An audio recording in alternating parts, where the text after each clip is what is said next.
Hai guys, ketemu lagi sama aku Arlan. Buat yang belum kenal, jadi di sini tuh aku cerita semuanya pengalaman aku, meskipun ya aku bukan Afgan Syahreza ya, jauh banget. Tapi aku cerita semua pengalaman aku. Semoga cerita-cerita aku tuh bisa menginspirasi, bisa menghibur, meskipun aku ya nggak lucu sih sebenarnya. Tapi ya seenggaknya mungkin ada yang relate ceritanya, jadinya kita tuh gak sendirian gitu. Dan cerita yang mau aku ceritain itu tuh sekarang tuh cerita horor. Kenapa cerita horor ya? Aku juga bingung sih sebenarnya. Kenapa ya? Aku tuh sebenarnya tuh agak penakut, tapi kadang nggak penakut. Dan aku tuh ngalamin hal-hal kayak gitu, percaya nggak percaya, tapi ya ngalamin. Gimana sih, aku juga bingung sebenarnya. Jadi ini tuh berawal dari kisah aku tinggal di Bandung. Oke, aku gak akan sebut tempatnya. Anggap aja saat itu aku tuh ngekos di satu komplek. Namanya kita samarkan Mawar Timur ya. Jadi di komplek itu ada Mawar Timur, Mawar Barat, Mawar Selatan, Mawar Utara. Tapi aku tinggal di Mawar Timur itu ya. Selama aku tinggal di kosan itu gak pernah ada masalah apa-apa. Aku tinggal di kosan itu tuh aman-aman aja. Dan kamar aku tuh waktu itu tuh paling depan, dan di depan itu ada halaman dan ada pohon duren. Pohon duren yang udah tua lah, jadi rimbun banget pohon durennya tuh. Terus for your information, jadi dari depan komplek mau ke kosan aku tuh harus jalan sekitar 200 meter, karena nggak tahu kenapa di sana tuh nggak ada ojek yang nongkrong tuh, nggak ada. Karena pada saat itu kayak Gojek, Grab, yang kayak gitu-gitu tuh belum ada lah gitu. Nah, singkat cerita, tiba-tiba aku tuh dikabarin sama bibi yang jaga kosannya kalau kosannya itu tuh dijual sama orang yang di Jakarta katanya, dan kosannya tuh mau direnovasi jadi lebih bagus lagi. Emang sih bangunannya tuh bangunan biasa aja sih sebenarnya, rumah-rumah biasa aja gitu. Tapi katanya mau dibagusin gitu. Jadi oke. Nah, jadi kejadian aneh-aneh ini tuh terjadi pada saat si kosannya tuh direnovasi. Iya, direnovasi. Jadi waktu itu oke, jadi kejadian pertama yang aku alamin, jadi di sebelah kamar aku tuh ada cewek yang ngekos, dan cewek itu tuh bawa anjing, ya. Nah, waktu itu malam-malam, nggak tahu kenapa si anjing ini ngegonggong terus. Padahal biasanya tuh kayak ya udah sepi-sepi aja gitu. Anjingnya tuh jarang banget ngegonggong, tapi ini malam malam tuh ngegonggong terus gitu. Aku tuh kayak sampai nggak bisa tidur dan kebangun terus gitu, sampai akhirnya besoknya aku komplain lah sama si teteh yang jaga kosannya. Aku bilangnya teteh gitu, aku bilang kayak, teh, itu malam nggak bisa tidur, anjingnya gonggong terus, aku bilang kayak gitu. Dan aku tuh denger pas malam itu tuh kayak si ownernya tuh kayak lagi main sama anjingnya gitu. Kayak ownernya tuh ketawa-ketawa, kedengeran banget lah suara ketawa-ketawanya gitu. Anjingnya gonggong, ownernya ketawa-ketawa gitu. Jadi kayak nggak tahu, mungkin mereka lagi ngobrol atau apa segala macem gitu kan. Terus si tetehnya bilang sama aku kayak, "Ah, kamu dengar suara ownernya?" Dia bilang kayak gitu. "Iya teh, berisik banget, aku apa gak bisa tidur," aku bilang kayak gitu. Terus si tetehnya bilang, "Arlan, itu ownernya nggak ada," dia bilang gitu. "Dia lagi mudik," dia bilang kayak gitu. "Hah? Lagi mudik?" aku bilang gitu. "Terus itu anjing siapa yang ngajak main malam-malam?" aku bilang kayak gitu. "Hah? Itu anjing emang ada dititipin sama aku," kata si tetehnya gitu. Jadi anjingnya tuh nggak dibawa, dititipin sama si teteh yang jaga kosan gitu. Terus aku langsung kayak kaget dong, kayak, jadi semalam yang ketawa-ketawa main sama anjing siapa? Wah, itu aku udah kayak deg-degan, merinding. Deg-degan enggak sih, cuman kayak takut, merinding gitu. Itu yang pertama. Keanehan yang kedua, jadi yang kedua nih itu, jadi di depan halaman depan tuh kan ada pohon durian yang udah rimbun banget deh gitu. Nah, si pohon durian ini tuh aku tuh inget banget kayak mungkin lagi mau musim durian gitu kan. Jadi kayak kalau aku lewat tuh kecium lah bau-bau duriannya gitu kan. Tapi waktu itu aku inget banget pulang malam-malam aku lewat halaman depan itu, setiap aku lewat biasanya tuh kecium bau-bau durian gitu. Ini setiap aku lewat kecium bau melati. Setiap aku lewat kecium bau melati, dan kayak aneh banget aja gitu. Kok bisa-bisanya bau melati, padahal nggak ada tuh tanaman melati di sana, tuh nggak ada sama sekali. Terus yang ketiga, aku tuh dengar pembicaraan nguping gitu, nggak sengaja, kalau ada tukang yang sakit gara-gara si pohon durian yang di depan itu ditebang karena udah terlalu rimbun. Ditebang, bahkan bukan ditebang karena terlalu rimbun, emang mau dingadain pohon duriannya, dan katanya tuh sakit. Jadi kayak ada tukang yang gak masuk. Terus aku tuh dengar itu gitu. Jadi kayak, wah, ini kayaknya yang punya, yang jaga kosan tuh kayak marah gitu. Menurut aku ya kayaknya gitu. Oke, lanjut yang keempat. Yang keempat ini yang bikin aku jadi pindah kosan. Jadi aku tuh punya temen yang tinggal di lantai 2 di atas. Itu tiba-tiba malam-malam ketok-ketok pintu ke aku. Terus dia langsung masuk kayak gemeteran, langsung cerita. Pokoknya ceritanya kayak nggak jelas gitu. Terus aku bilang, kenapa? Terus dia nggak berani cerita saat itu. Tapi dia tuh malah nyuruh kayak, Arlan ayo kita ke atas, kamu harus lihat, katanya tuh gitu. Aku udah curiga ke arah sana gitu, ke arah yang kayaknya nih pasti ada sesuatu nih gitu. Tapi aku nggak mau. Terus dia maksa yang kayak, Arlan kamu harus lihat gitu. Jadi dia tuh kayak nggak mau lihat sendirian gitu loh. Terus oke lah, aku bilang itu, kita lihat ke atas. Pas aku ke atas, dia tuh nunjukin, jadi di belakang tuh ada halaman belakang juga. Terus ada pohon durian juga sama gitu. Terus dia tuh nunjukin, tapi nggak ada apa-apa gitu. Pas aku ke atas tuh nggak ada apa-apa gitu. Akhirnya at the end dia nginep di kamar aku. Dia belum bisa cerita. Akhirnya besoknya dia baru cerita. Dan besoknya teman aku tuh baru bisa cerita. Dan ini bikin aku merinding banget. Jadi teman aku tuh cerita kalau ternyata malam-malam itu tuh lagi hujan yang gerimis, rintik-rintik gitu, sekitar jam lewat tengah malam lah pokoknya. Dia tuh mau masak mie, jadi kita tuh ada dapur bersama gitu kan di luar gitu, cuman dapurnya tuh di bawah gitu. Jadi dari kamar dia mau ke dapur tuh harus turun tangga. Nah tangganya tuh itu tuh kalau mau turun tuh bakal lihat si halaman belakang ini gitu, which is ada pohon durian itu gitu. Jadi pada saat dia turun, katanya tuh dia tuh nggak sengaja lihat pohon durian. Nah di pohon durian itu dia tuh lihat Mr.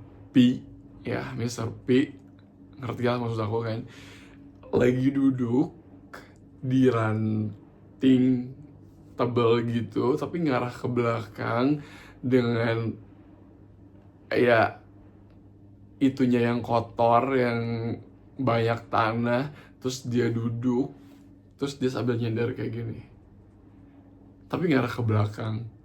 Terus temen aku tuh yang kayak ngeliat gini gitu, karena dia pikir tuh takutnya tuh itu karung gitu, karena kan itu pohon durian gitu, dan emang lagi musim durian kayaknya, mungkin duriannya dikarung-karungin gitu biar nggak pada jatuh gitu. Jadi teman aku tuh giniin, tapi pas diginiin kok panjang gitu, makanya dia tuh kaget, dia langsung lah ke kamar aku gitu.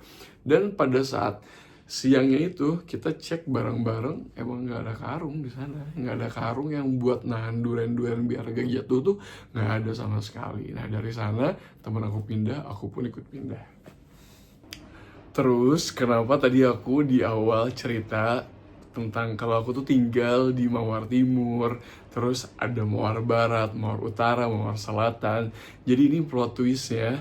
Saat itu di Bandung itu tuh setiap malam Jumat ada radio namanya Radio Ardan. Mereka tuh selalu ceritain tentang cerita horor-horor yang ada di Bandung gitu kan, berdasarkan penelpon gitu kan. Dan waktu itu kebetulan ada salah satu teman aku yang suka dengerin itu. Jadi aku lagi sama dia, mau gak mau aku dengerin juga.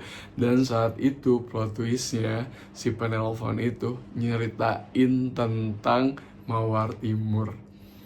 Jadi katanya si Mawar Timur ini emang angker. Jadi bukan tentang kosan aku, tapi memang jalannya ke Mawar Timur itu tuh sepanjang jalan tuh memang angker gitu. Dan aku tuh baru ngeh juga, oh iya juga ya gitu. Dibandingkan Mawar Barat, Mawar Selatan, Mawar Utara, emang Mawar Timur tuh yang paling sepi. Even pangkalan ojek tuh nggak ada gitu. Sedangkan jalan mawar-mawar yang lain tuh ada pangkalan ojek, ada warteg, ada tukang bakso, ada di depan ada minimarket segala macam. Tapi Mawar Timur ini yang paling sepi gitu. Aku tuh baru ngeh gitu. Jadi setiap malam aku tuh pulang kerja tuh memang sih kayak, jadi aku tuh adalah sensitifnya sedikit gitu, bisa ngerasain gitu kalau misalkan kayak, aduh kayak di daerah ada sesuatu deh, ini kayak ada apa deh gitu, kayak adalah dikit gitu. Jadi setiap aku pulang kerja malam-malam tuh kayak aku agak buru-buru jalan kakinya kayak gitu. Oke, mumpung tentang Bandung, jadi ada satu cerita lagi ya, nggak apa-apa ya. Jadi saat itu tuh aku sama teman-teman aku berlima, kita tuh lagi mau naik gunung, mau camping gitu. Tapi bukan naik gunung yang naik gunung banget sampai puncak ya, enggak. Jadi ini kayak camping lucu-lucuan lah kasarnya. Tapi itu bener-bener di gunung. Cuman mungkin kayak camp satunya lah gitu ya gitu. Jadi di camp satu itu tuh emang disediain khusus kayak kawasan gitu buat untuk orang-orang yang mau camping di sana gitu. Jadi di sana tuh ada warung juga, dia tuh jual Indomie, jual kayu bakar segala macam ada gitu. Cuman begitu kita sampai sana, teman aku tuh mungkin kayak, duh terlalu rame gitu, terus mungkin kurang menantang segala macem gitu. Tapi kalau aku tipenya yang kayak ya udah aku ikut aja gitu. Nah akhirnya inisiatif teman aku, dia bilang katanya kayak kita nggak usah di sini deh, kita cari tempat lain, dia bilang kayak gitu. Hah, mau di mana? Udah kita cari tempat lain aja gitu. Ya udah kita ikutin aja dong gitu kan. Jadi adalah satu temen yang kita liderin gitu kan. Ya udah kita ikut dia, tapi malah sebenarnya kita tuh cari jalan yang bukan jalan seharusnya gitu. Jadi kita tuh bener-bener yang kayak jalan kaki, banyak ranting-ranting, kita tebangin gitu, dijadiin jalan sama kita, sampai akhirnya kita nemu satu tempat yang kayaknya oh cocok nih buat kita bikin tenda di sini gitu. Akhirnya kita bikin tenda lah di sana. Nah singkat cerita, kita tuh udah kelaparan dan itu udah sore, udah mau maghrib, bahkan kita tuh kelupaan buat beli kayu bakar gitu. Akhirnya 2 orang dari teman aku pergi ke camp satu itu untuk beli kayu bakar, dan 3 orang itu nunggu di kemah itu ya gitu, termasuk aku salah satunya gitu. Nah lama-kelamaan kan udah mulai makin gelap. Akhirnya aku sama teman aku yang berdua, kita bertiga itu tuh kita nunggu di luar gitu. Jadi kita nggak di dalam si tenda itu gitu, kita ada di luar tenda gitu bertiga sambil ngobrol segala macam. Dan itu udah maghrib, tiba-tiba kita dilemparin batu. Gak tahu siapa yang lemparin, pokoknya kita dilemparin batu. Kita sampai kayak lihat ke atas, siapa yang lemparin batu gitu. Dan positive thinkingnya itu kita mikir, oh mungkin monyet kali, kita dilemparin monyet. Itu saat itu positive thinkingnya kayak gitu ya gitu. Saat itu udah mulai gelap, terus temen kita tuh belum dateng gitu. Akhirnya kita tungguin, gak lama kelihatan lah dari jauh gitu ya, kepala dari 2 temen kita itu gitu. Mereka tuh lagi jalan berdua, kelihatan, terus kita sapa gitu, woi cepet woi gitu, lapar gitu kayak gitu. Udah mereka jalan, kelihatan, lama-lama kok ngilang. Udah nggak kelihatan lagi kepalanya, kayak mereka mana sih? Terus kita panggil lagi kan, kayak woi jangan bercanda dong gitu kan. Kita panggil kayak gitu nggak ada. Sampai akhirnya kita kayak mereka kemana nih? Aduh gimana gitu. Kayak udah kepanikan sendiri gitu. Udah mah kita dilemparin batu, terus teman kita ngilang gitu kan. Udah nggak bener. Akhirnya kita masuklah ke tenda. Kita masuk ke tenda, nggak lama si teman kita ini yang berdua nih manggil kayak woi gitu. Ya udah akhirnya kita keluar, terus kita baru nyalain si kayu bakarnya, terus kita masak. Sambil masak kita sambil konfirmasi dong ke mereka kayak, kalian tadi bercanda ya gitu, kalian tadi datang, kalian ngumpet kan, kita gituin kan. enggak, orang kita baru datang. Demi apa? Demi Allah, dia bilang kayak gitu. Masa kita bercanda sih di tempat kayak ginian gitu. Tapi make sense juga sih sebenarnya gitu, ngapain bercanda di tempat kayak ginian kayak gitu, kayak ya udahlah gitu. Nah terus habis itu kita makan, terus kayaknya juga kita tuh nggak ada tuh ngobrol-ngobrol di luar, gitar-gitaran, apa cerita apa tuh nggak ada gitu, karena kayaknya tuh dari kita masing-masing tuh kayak udah ngerasa kayak wah ada sesuatu yang janggal nih di sini gitu. Akhirnya setelah makan kita masuk ke tenda, terus kita berusaha untuk tidur gitu, dan akhirnya aku pribadi sih ketiduran ya, karena aku gampang banget tidur gitu. Tiba-tiba kita semua tidur, terus aku dibangunin, kayak Lalan bangun, kenapa? Bangun, rapiin, kata gitu. Kenapa? Aku bilang gitu, rapiin. Ya udah aku nurut aja, aku rapiin barang-barang aku, kita bongkar tenda kita, terus kita pergi, kita pulang. Detik itu juga kita pulang, nggak nyampe pagi kayak jam 6, jam 7, enggak. Kayak kita pulang tuh sekitar jam 3, jam 4-an kita tuh udah pulang gitu. Terus aku tanyakan kayak ada apa, mereka nggak mau cerita. Akhirnya begitu kita sampai di rumah kita, baru teman aku cerita kalau salah satu teman aku katanya pas mau pipis di luar dia lihat sesuatu. Jadi dari sana oke, udah nggak beres, akhirnya kita pergi. Dan kalau udah dipikir-pikir sebenarnya salah kita juga sih gitu, kita udah bikin tenda di tempat yang nggak seharusnya gitu, salah kita juga gitu. Jadi kayak wah, ini aku merinding lagi gitu ceritanya. Oke, yaudah sekian cerita horor dari aku. Kayak nggak ada lagi deh, cuman itu doang yang aku alamin yang di pesawat itu. Terus yang kemarin yang aku jajan, sama yang di Bandung itu nggak ada lagi. Semoga jangan ada lagi, please jangan ada lagi gitu. Udah, itu yang jajan kemarin itu terakhir. Udah, nanti aku cerita-cerita yang lain-lain yang seru-seru aja. Oke, makasih udah dengerin. Bye.